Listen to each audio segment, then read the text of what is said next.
Hello नमस्कार, मधुराणीज ब्लॉगमध्ये तुमचं सगळ्यांचं मनापासून स्वागत आहे। आज आहे शनिवार आणि त्याचबरोबर आज रमजान ईदची सुट्टी आहे। तसं तर मुलांना सलग 4 दिवस सुट्टी मिळाली। काल अनुची थोडीशी तब्येत बरी नव्हती, त्यामुळे त्याला पाठवलं नाही। आता दोघंही झोपलेत आणि सकाळची छान अशी सुरुवात तर झालीच आहे। आणि सुट्टी असले की थोडंसं निवांतही होतं। तसं तर आज काही करायचं नाही आहे जास्तीच्या गोष्टी, कारण की वातावरण तसं नव्हतं आणि पण कालपासून तरी नव्हतं, पण आज जरा ऊन पडलंय। तसं ठरवलं नाही की आज काय करणार आहे। चला, पण सकाळची सुरुवात मात्र छान झाली आहे, कारण की छान ऊन पडले आणि ऊन पडलं की आपल्यालाही थोडंसं फ्रेश वाटतं। सो चला, आजच्या व्हिडिओमध्ये काय काय होतं ते सगळं तुमच्यासोबत शेअर करणार आहे, तर व्हिडिओ स्किप न करता नक्की बघा।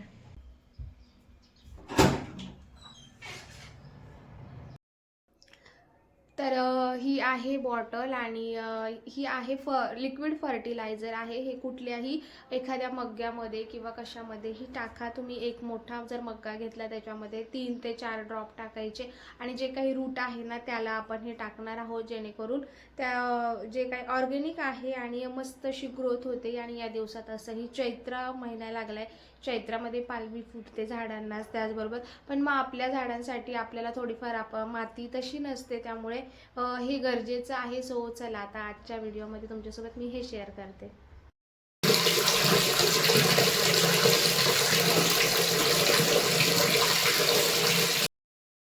सकाळची सुरुवात निवांत झाली होती, त्यामुळे सकाळी सकाळी झाडांचं काम करायला घेतलं। बरेच दिवस झाले झाडांना फर्टिलायझर दिलेलं नव्हतं, जे की तुम्हाला मी सांगितलं।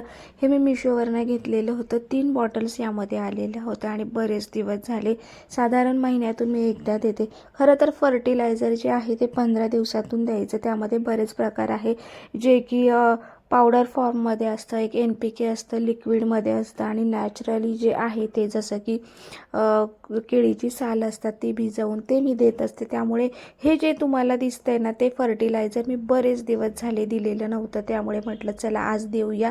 आणि उन्हाळा आहे त्यामुळे पाण्याची गरज असते, पण सध्या 4-5 दिवसापासून वातावरण थोडंसं वेगळं आहे, त्यामुळे आता सध्या इतकं काही पाण्याची गरज नाही आहे। नाहीतर 1 दिवसात पण पाणी खूप जास्त कोरडं होऊन जात होती झाडं, पण सध्या तरी नाही होते। तर बघा, इथे मी ना गवार लावली आणि म्हणजे गवारची बी घातलेली होती झाडं इथे, आणि खूप छान आले। आता बघूया फायनली याला झाडं येत आहे की नाही।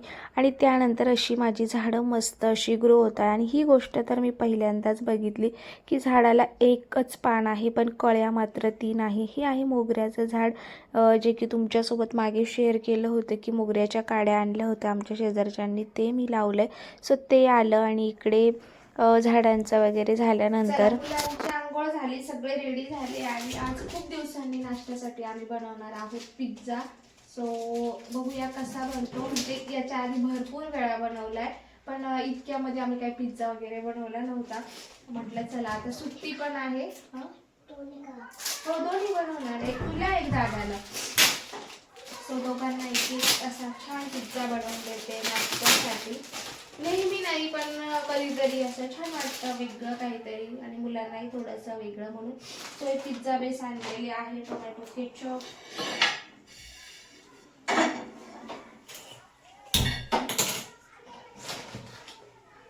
सगळी तयारी आधीच करून घेतली। बटर नव्हतं म्हणून मी तूप इथे वापरणार आहे।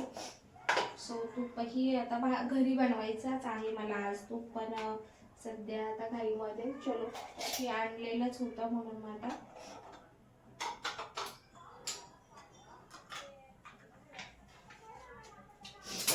हेच तूप इथे वापरते।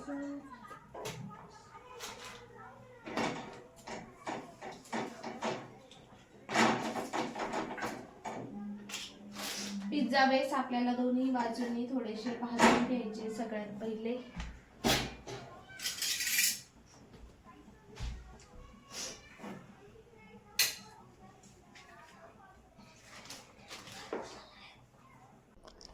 कधीतरी या गोष्टी खायला वगैरे काही हरकत नसते, तेवढंच थोडंसं चेंजही मिळतं आणि मुलांनाही तितकंच भारी वाटतं। सुट्टी आहे त्यामुळे म्हटलं चला पिझ्झा बनवूया। आणि त्याचे बाबाही आज घरी नव्हते, काही कारणानिमित्त ते लवकर बाहेर गेले। ते जर असले तर आमच्याकडे हेल्दी नाश्ता होतो, ओट्स असतात, फ्रूट्स, अंडी वगैरे असं काहीसं असतं, पण ते खूप दिवसांपासून त्यांचंही म्हणणं होतं की मम्मा पिझ्झा बनव, आणि म्हणून म्हटलं चला.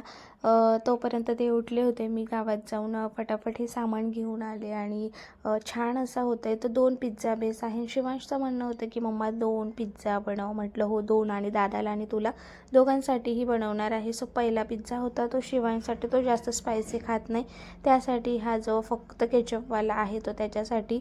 सो इथे सगळं साहित्य आहे, म्हणजे कांदा, शिमला, टोमॅटो, चीज आहे अमूलचं, आणि मस्त असा लागतो. नक्की ट्राय करा. याच्या आधी ना मी गव्हाच्या पिठाचा देखील बेस बनवलेला आहे, पण आता सध्या हे खाणं खूप कमी आहे. नॉर्मली फ्रूट्स वगैरे घरात असतात, त्यामुळे पिझ्झा वगैरे बनवण्याची वेळ येतच नाही. पण म्हटलं चला आज खूप दिवस झाले, म्हणून मग ते बनवून दिलं. कसा झाला आहे नक्कीच तुम्हाला पुढे सांगतो. व्हिडिओ स्किप न करता बघा. व्हिडिओ आवडत असेल तर व्हिडिओला लाईक करा, शेअर करा, आणि हो सबस्क्राईब करायला देखील विसरू नका.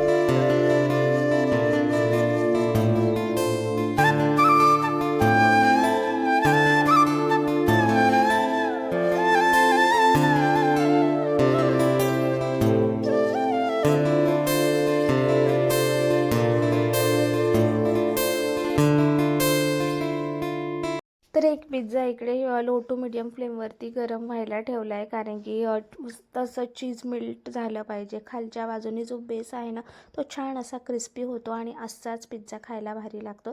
चला आता अनुसाठी स्पायसी बनवत होते. त्याला शेजवानवालाच पिझ्झा खूप जास्त आवडतो, म्हणून इथे ना शेजवान चटणी होती ती लावली, थोडंसं टोमॅटो केचप लावलं, असं दोन्ही मिक्स करून घेतलं, आणि त्यानंतर भरपूर असं चीज, त्यानंतर शिमला, टोमॅटो आणि कांदा भरपूर असा घातला आहे. त्याचबरोबर ऑरेगनो, मिक्स हर्ब्स, आणि त्याचबरोबर माझ्याकडे ते पेरी पेरी मसाला होता तोही घातला. आणि त्याला ना खूप जास्त पीज आणि मसालावाला खूप जास्त आवडतं. सो त्याच्या पद्धतीने त्याच्या आवडीने इथं बनवलं होतं, आणि त्यांची लुडबुड पण चालली होती. ज्यावेळेस त्यांच्या आवडीची गोष्ट बनते ना त्यावेळेस मुलांचीही लुडबुड असतेच. आता ते माझ्याच घरात नाही तर प्रत्येकाच्या घरामध्ये प्रत्येकाची मुलं ही अशीच करतात. मुलं लहान आहे ना तोपर्यंत त्यांच्याकडे त्यांचं ना खाण्यापिणं असो किंवा कुठल्याही गोष्टीमध्ये ते खूप जास्त इंटरेस्टेड असतात, आणि जसं की मोठं झालं की त्यांचं लक्ष हळूहळू दुसऱ्या गोष्टींवरती जातं. मग त्यांना खायचं पण याच्यात इतके इंटरेस्टेड नसतं. त्यामुळे लहान आहे ना तोपर्यंत त्यांना सगळ्या गोष्टी त्यांच्या आवडीप्रमाणे खाऊ घालूया. सो चला, मस्त असा पिझ्झा झाला होता, आणि इतका भारी होता ना बघूनच तोंडाला पाणी सुटते. सो आमचंही तसंच काहीसं झालं होतं. चला, एक तर झालं आहे, आता दुसरा लगेच बेक करायला ठेवते. तव्यावरतीच आपण करणार होतो. सो छान असा होतो. कधीतरी असं खायला हरकत नाही आहे, त्यामुळे तुम्हीही नक्की असं मुलांसाठी ट्राय करू शकतात. त्यामुळे व्हेजीज वगैरे त्यांच्या पोटात तर जाणार आहे, आणि चीज खाणं पण चांगलं असतं. विटॅमिन चीजमध्ये B12 असतं, आणि त्यामुळे तेही तितकंच खाणं चांगलं असतं. सो मुलं जर असं खात नसेल तर चीज पराठा वगैरे करू शकतात. आणि हो, सगळ्यात भारी ऑप्शन आपल्याला पिझ्झा बेस जर मैद्याचा घ्यायचा नसेल तर छान आपली चपाती जरी ठेवली आणि खालून अशी छान क्रिस्पी होते, आणि सेम प्रोसेस जर केली तर मस्त असा हेल्दी पिझ्झा मुलांसाठी होतो. सो चला, आता अशी अनुला दिलं, आणि त्यानंतर मीही ट्राय केलं.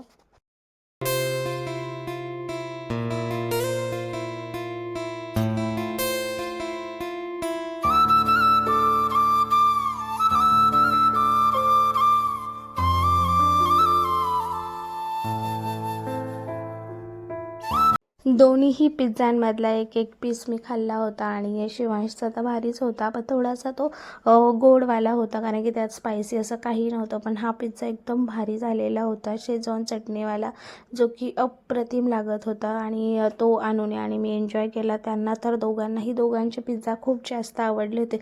चला, आता त्यांना मी त्यांच्या मनासारखी गोष्ट करून दिली आहे, म्हणून मी त्यांना सांगितलं होतं की माझी सगळी कामं होईपर्यंत तुम्ही बाहेर खेळा, जेणेकरून मग फटाफट कामं होतात. मुलांची मध्ये लुडबुड असली की एक्स्ट्राचा पसारा करतात, आणि कामं करायला अजून जास्त उशीर होतो.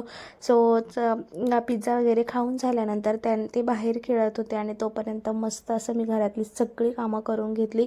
आणि आज सुट्टीचा दिवस होता. सुट्टी असली की मुलांनाही घरी करमत नाही, कारण की आज ऊन असल्यामुळे आपल्याला जास्तीचं त्यांना बाहेर खेळू देता येत नाही. आणि मग थोड्या वेळासाठी म्हटलं सायकल वगैरे चालवा, जेणेकरून नंतर ऊन पडलं की आपलं घरात आलेलं बरं, म्हणून ते थोड्या वेळासाठी त्यांनी बाहेर खेळत होते. आणि तुम्ही बघू शकतात की त्याला पिझ्झा इतका आवडला होता ना. सो तोही खूप हॅपी होता, कारण की खूप दिवसांची इच्छा होती की त्याला पिझ्झा खायचा आहे. बाहेरचा वगैरे आम्ही जास्त देत नाही, म्हणजे कधीतरी. आणि त्याला बघू शकतात कशी मग पिझ्झा पार्टी? Pizza party. आवडला का? शिवांशला आवडला? बाबाला नाही ठेवला, तुझा बाबाला ठेव. आपण एवढे आणायचे ना. बरं, बाबासाठी आणू. तर बघू शकतात शिवांशचं म्हणणं होतं की त्याच्या बाबांना पण पिझ्झा ठेवायला पाहिजे होता. त्याचं ना त्याच्या बाबांवरती इतका जीव आहे ना की ते नसले तरी त्याचं असं असतं की बाबांसाठी हे ठेव ते ठेव असं चालू असतं.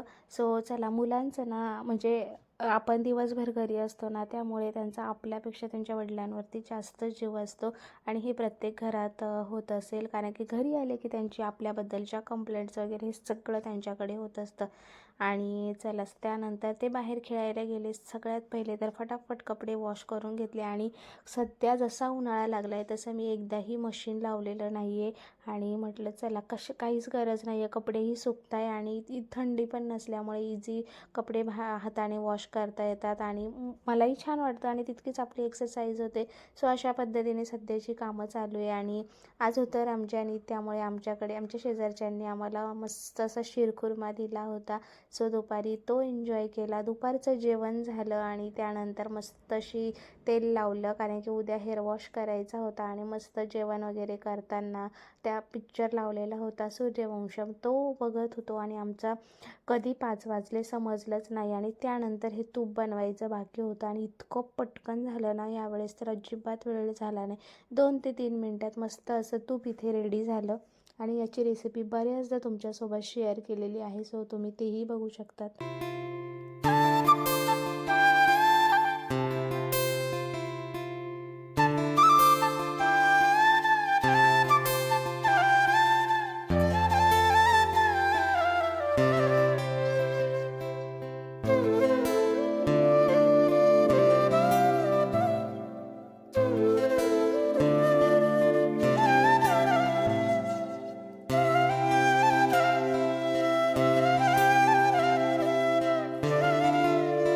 आणि संध्याकाळची अशी काहीशी मस्ती चालू होती आणि शिवांश इतका ड्रामा करतो ना की तुम्ही त्याच्याकडे बघतच राहाल. आमच्याकडे रोज संध्याकाळी अशी काही ना काही नाटकं असतात. आता त्याच्या बाबाचं टी शर्ट घालून जादू बनला होता आणि असं काहीचं अंथरूण टाकलं की यांचं इतकं असतं की सगळ्या अंथरुणाची वाट लावतात, पण इतकं मस्त खेळतात ना दोघं. त्यामुळे एकाला एक जोडी असले की आपल्याला टेन्शन राहत नाही मुलांना खेळवायचं किंवा काय. जसं शिवांश झाला ना, त्यानंतर अनुलाही मस्त असं पार्टनर मिळाला. आणि याआधी असं होतं की अनुला एकटा ज्या वेळेस होता ना, तर प्रत्येक वेळेस त्याच्यासोबत आम्हालाच खेळावं लागायचं. आता ते इतकं टेन्शन नाही आहे, दोघं खूप छान पद्धतीने खेळतात. सो असा आमचा आजचा दिवस होता. व्हिडिओ आवडला असेल तर लाईक करा, शेअर करा, सबस्क्राईब करा.